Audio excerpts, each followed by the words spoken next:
Hello Sunshine, শুভ নববর্ষ। তো আজ বাড়িতে বানানো হয়েছিল চিকেন মোগলাই। তো তার জন্য ফার্স্টে তোমাদের কি করতে হবে না, চিকেনটাকে ম্যারিনেট করতে হবে টক দই, হলুদ আর লেবু দিয়ে। তারপর কড়াইতে সর্ষের তেল নিয়ে তার মধ্যে আদা রসুন বাটা দিয়ে দিতে হবে। তারপর তেল ছেড়ে এলে ওর মধ্যে একটু চিনি দিয়ে দিতে হবে আর একটা শুকনো লঙ্কা ছিঁড়ে দিয়ে দিতে হবে। তারপর ওই শুকনো লঙ্কা গুঁড়ো, হলুদ গুঁড়ো, জিরে গুঁড়ো, ধনে গুঁড়ো এগুলো দিয়ে দিতে হবে। তারপর একটু সামান্য জল দিয়ে ভালোভাবে নেড়ে যখন ওটা তেল ছেড়ে আসবে তখনই ম্যারিনেট করা চিকেনগুলো ওর মধ্যে দিয়ে দিতে হবে। তারপর একটু নেড়ে নিতে হবে, তারপর নেড়ে নিয়ে ঢেকে দিতে হবে।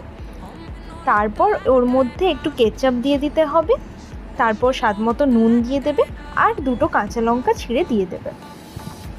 তারপর ভালোভাবে নেড়ে নিয়ে ওতে একটু টক দই দিয়ে দেবে।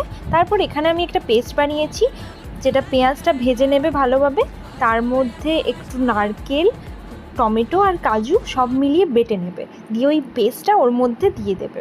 তারপর একটু জল দিয়ে ভালোভাবে নেড়ে নিয়ে তারপর ওর মধ্যে কাশ্মীরি লঙ্কা গুঁড়ো আর সব শেষে দিয়ে দিতে হবে কাসুরি মেথি। রেসিপিটা ভালো লাগলে অবশ্যই লাইক করো আর সাবস্ক্রাইব করো চ্যানেলটাকে।